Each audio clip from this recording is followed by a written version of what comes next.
Hi అండి. Welcome back to our channel Vasudha works. నేను మీ వసుధ. One more mini vlog అండి. Actually చాలా రోజుల నుంచి మా అబ్బాయి బోటింగ్కి తీసుకెళ్ళమని చెప్పి అడుగుతున్నాడండి. బట్ నాకు వాటర్ అంటే భయము. సో అందుకు నేను అలా నెగ్లెక్ట్ చేసేసాను. ఇంకా సరే వెళ్దామని స్ట్రాంగ్గా ఫిక్స్ అయితే ఇంకా మా హస్బెండ్కి ఏమో లీవ్స్ దొరకటం లేదండి. సరేలే లీవ్స్ దొరికాయి కదా అని చెప్పి మొన్న బోటింగ్కి వెళ్ళామండి. ఇంకా ఈ మధ్యన వర్షాలు చాలా విపరీతంగా ఉన్నాయి కదండి. వర్షాల వల్ల ఈ అలల యొక్క ఉద్రిక్తత చాలా ఎక్కువగా పెరిగిందండి. బట్ మేము అక్కడికి వెళ్ళిన తర్వాత బోటింగ్ అనేది లేదు అన్న విషయం మాకు తెలిసిందండి. బట్ వీళ్ళు మాత్రం 3-4 రోజుల నుంచి వేటకి వెళ్ళక ఇంకా ఎర్లీ మార్నింగే వెళ్ళిపోయారంటండి వేటకి. పాపం వాళ్ళకి ఇంకా జీవనాధారం అదే కదండి. సో వాళ్ళు 3-4 రోజులు ఇంటి దగ్గర ఉండాలంటే వాళ్ళకి చాలా కష్టం అండి. సో అందుకు వాళ్ళు ఇంకా ఎర్లీ మార్నింగ్ ఏ పర్మిషన్ తీసుకోకుండా వెళ్ళిపోయారండి. బట్ పోలీసులు ఇంకా వాళ్ళని వెళ్ళొద్దు అని చెప్పిన వెంటనే వాళ్ళు రిటర్న్ వచ్చేస్తున్నారండి. ఆ రోజుకైతే ఇంకా ఏం ఫిషెస్ పడలేదండి. బట్ చూడండి, మాకైతే అమ్మో ఇది చూసిన తర్వాత బోటింగ్కి వెళ్ళకపోవడమే మంచిదైంది అనిపించిందండి. ప్రాణాలు పోయినంత పని అయింది. చూడండి, ఒక పడవ సేఫ్గా వెళ్ళిపోయిందండి. ఇంకో పడవ చూడండి, అలల యొక్క ఉద్రేకతో పడవ మొత్తం బోర్లా పడిపోతుందండి. వాళ్ళు అప్రమత్తంగా లేకపోతే గనక మొత్తం 4 ప్రాణాలు పోయేవండి. బట్ వాళ్ళకి ఎప్పుడు అదే వృత్తి కాబట్టి వాళ్ళకి ఏ టైంలో దూకేయాలో పడవలో నుంచి అర్థమైపోయిందండి. చూడండి, పడవ మొత్తం వాటర్ ఫిల్ అయిపోయింది కెరటాలతో. ఇంకా పడవ అనేది మునిగిపోబోతుందండి. మేమైతే బయట నుంచి చాలా టెన్షన్ పడిపోతున్నామండి. బట్ వాళ్ళందరికీ అది చాలా అలవాటు కదా, అలా చూస్తున్నారండి. సేవ్ చేయడానికి ఏవైనా డైరెక్షన్స్ ఇస్తారేమో అనుకున్నాను. బట్ ఎవరు ఇవ్వటం లేదు. చూడండి, ఇటు వాళ్ళు అటు దూకేశారు. పడవ మొత్తం ఒడ్డుకొచ్చేసిందండి. ఇప్పుడు వాళ్ళంతా సేఫ్గా ఇప్పుడు అలలతో పాటు బయటికి నెట్టుకొని వచ్చేస్తారండి. అదే మనమైతేనా ఇంకా భయానికే సగం లోపలికి వెళ్ళిపోతామేమో అండి, అలల్లో కొట్టుకుపోతాము. బట్ ఎలా అయినా వీళ్ళు చాలా గ్రేట్ అండి. అసలు ఎలా ఫిషింగ్ చేస్తున్నారంటే నాకైతే చాలా మిరాకిల్ అనిపించింది. వాళ్ళు అలా తప్పించుకొని బయటికి రావడం. మొత్తానికైతే అందరూ వడ్డీకి వచ్చేసారండి. బట్ ఆ రోజుకైతే చేపలు ఏమీ దొరకలేదని డిసప్పాయింట్ అయిపోయారండి. ఇంకా లంచ్ అయితే ఇంకా సముద్రంలోనే తిందామని చెప్పి తీసుకెళ్ళిపోయారు. బట్ మధ్యలోనే పోలీసులు వార్న్ చేయడం వల్ల రిటర్న్ వచ్చేసారండి. పట్టుకెళ్ళిన అన్నాలు పట్టుకెళ్ళినట్టే తెచ్చేశారు. బట్ కొన్ని ఫిషెస్ అయితే పడ్డాయండి. ఆ రోజు వరకు వాళ్ళు కాస్త సాటిస్ఫై అయ్యారు. ఇంకా సరేలే ఎట్లనో బోటింగ్ అని వెళ్ళాము. ఇంకా మేము కూడా డిసప్పాయింట్తో ఇంటికి వెళ్ళకుండా మా అబ్బాయికి ఇలా ఫిషెస్ అన్ని డిఫరెంట్ అన్నీ చూపించామండి. ఇంకా తనని అలా సాటిస్ఫై చేసాము. ఇంకోసారి ఎప్పుడైనా బోటింగ్కి వెళ్దామని చెప్పి ఇంకా నేనైతే ఫిషెస్ తీసుకోవాలని నాకు అనిపించలేదండి. ఎందుకంటే క్లైమేట్ కొంచెం కూల్గా ఉంది, వర్షం కూడా పడుతూ ఉంది కదా. ఈ టైంలో ఫిషెస్ అంటే డైజెషన్ అవ్వదేమో అని చెప్పి ఇంకా అలా ఉంటుండగా మా హస్బెండ్కి తెలిసిన ఆవిడ ఒకరు అక్కడ పరిచయం అయ్యారండి. ఇంకా ఆవిడైతే పట్టుకెళ్ళండి బాబు అని చెప్పి చాలా అడిగిందండి. ఇంకా నేనైతే ఏం తీసుకుందాం అని చెప్పి నాకు అడిగితే కొంచెం రొయ్యలు అయితే తీసుకున్నానండి. చాలా రోజుల నుంచి తను బిర్యానీ అడుగుతున్నాడు కదా. సో ఇంకా మా పిల్లోడు ఎట్లనో బోటింగ్ తీసుకెళ్ళలేదు, డిసప్పాయింట్ అయ్యాడు కదా. సో తనకి ఇష్టమైన బిర్యానీ చేసి పెడితే కాస్త సాటిస్ఫై అవుతాడని చెప్పి నాకు అనిపించిందండి. ఇలా ఫిషెస్ ఏం కావాలంటే తీసుకెళ్ళండి అని చెప్పి అంటున్నారు తప్ప. బట్ నాకైతే ఇంట్రెస్ట్ లేదండి ఫిష్ తీసుకోవాలని చెప్పి ఇంకా కొంచెం రొయ్యలు అయితే తీసుకున్నాను. ఇగోండి, ఇంత మొత్తంలో రొయ్యలు అయితే ఆ రోజు వాళ్ళకి పడ్డాయి. చూడండి, చిన్న రొయ్యలండి ఇవి. టేస్ట్ కూడా బాగుంటుంది అండ్ వాతం కూడా చెయ్యవు కదండి రొయ్యలు తింటే. సో అందుకని తీసుకున్నాను. ఆవిడే మొత్తం క్లీన్ చేసి ఇచ్చేసిందండి. ఎంత క్లీన్ చేసినా సరే కొంచెమైనా ఉండిపోతుంది కదండి. సో నేను కూడా ఇంటికి వచ్చి నాకు ఇవి అసలు పట్టుకోవాలనుకుంటేనే చాలా భయం అండి. అలాంటిది తప్పదు కదా, ఇంకా క్లీన్ చేశానండి మొత్తం. మీకు రొయ్యల బిర్యానీ ఎలా చేయాలి ఏంటి అనేది తెలిసే ఉంటుంది. బట్ నేను చెప్పే ప్రాసెస్ కూడా ఒకసారి చూసేయండి. చూసి ఇఫ్ ఇన్ కేస్ మీకు ఏదైనా డిఫరెంట్గా అనిపిస్తే కనుక ట్రై చేయండి. రొయ్యల బిర్యానీ నేను మామూలుగా చేయలేదండి, కుక్కర్లో చేసి చూద్దామని చెప్పి ట్రై చేశాను.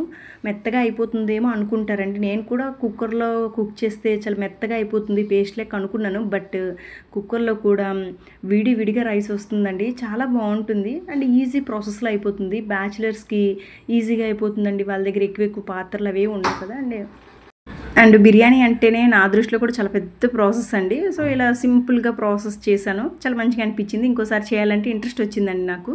ఇంకా వీటినైతే ఇలా క్లీన్ చేసేసుకొని ఇందులో పసుపు, ఉప్పు, కారం ఇట్లా వేసి ఒక్క 15 మినిట్స్ ప్రక్కన పెట్టుకున్నానండి దీన్ని. ఎందుకంటే ఆ స్మెల్ అంతా పోతుంది. ప్రతిసారి నాకు మా అమ్మగారు ఏదో ఒకటి ప్రిపేర్ చేస్తూ ఇస్తూ ఉంటారండి. ఈసారి నేను మా అమ్మగారికి ప్రిపేర్ చేసి ఇద్దామని చెప్పి అనుకున్నానండి.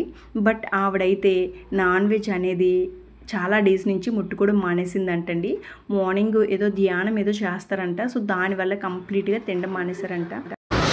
బట్ నేను ఆవిడకి ఈరోజు పెట్టొచ్చు. ఆవిడైతే నాకు డిఫరెంట్ వెరైటీస్ అన్నీ చేసి తెచ్చి పెడుతూ ఉంటుందండి. వాళ్ళ కోడలికి ఎట్లనో పెడుతుందో నాకు కూడా అట్లనే పెట్టేవాళ్ళండి. చాలా దోస్త్ అయిపోయారు నాకు ఆవిడ.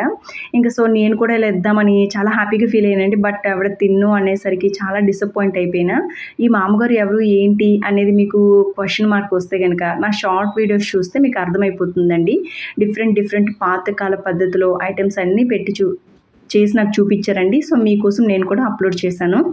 ఇంకా ఇదిగోండి ఇలా బిర్యానీ మసాలా అంతా వేసేసానండి కుక్కర్లో. అన్నీ లైట్గా వేసాను, పిల్లలు తింటారు కాబట్టి. ఇలా వేసుకున్న తర్వాత ఆనియన్స్ని ఇలా స్లైసెస్గా కట్ చేసుకోవాలండి. చిన్న ఈనుల్లా కట్ చేసుకుంటే చాలా బాగుంటుంది బిర్యానీకి. ఇంకా ఇలా ఆనియన్స్ అయ్యేలోగా నేను ఈ రొయ్యల్ని సపరేట్గా ఆయిల్లో వేయించానండి. చాలామంది ఆనియన్స్ వేయించేటప్పుడు వీటిని కూడా అందులో వేసేస్తారు. బట్ నాకు ఆ స్మెల్ నచ్చదండి.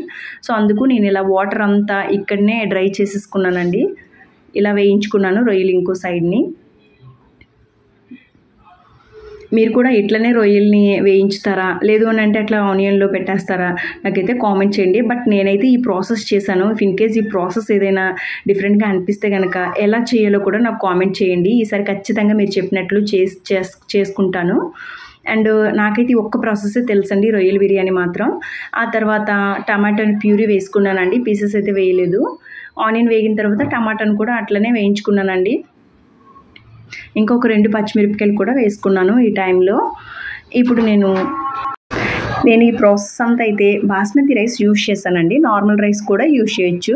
నేను ఎప్పుడు బిర్యానీ చేసినా ఇలా కుక్కర్లోనే ప్రిపేర్ చేస్తానండి. నార్మల్గా అట్టేసర పెట్టేసి చేస్తారు కదండి, అట్లా నాకు రాదండి, ఎప్పుడు మాడిపోతూ ఉంటుంది. అండ్ ఆ ప్రాసెస్ మీకు తెలుసుంటే కనుక నాకు కామెంట్ చేయండి ప్లీజ్.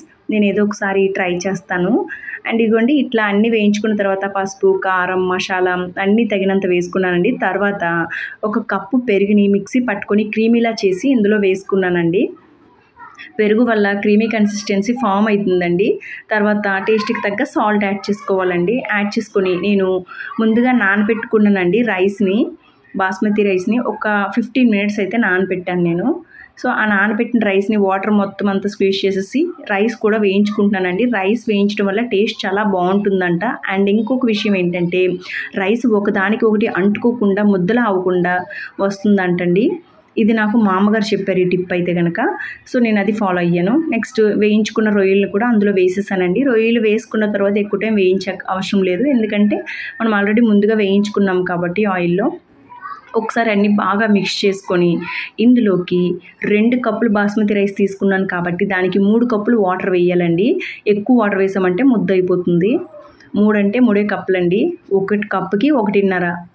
ఆ ప్రాసెస్లో 2 కప్పులు బాస్మతి రైస్ తీసుకున్నాను కాబట్టి 3 కప్పులు వాటర్ అయితే యాడ్ చేసుకున్నానండి.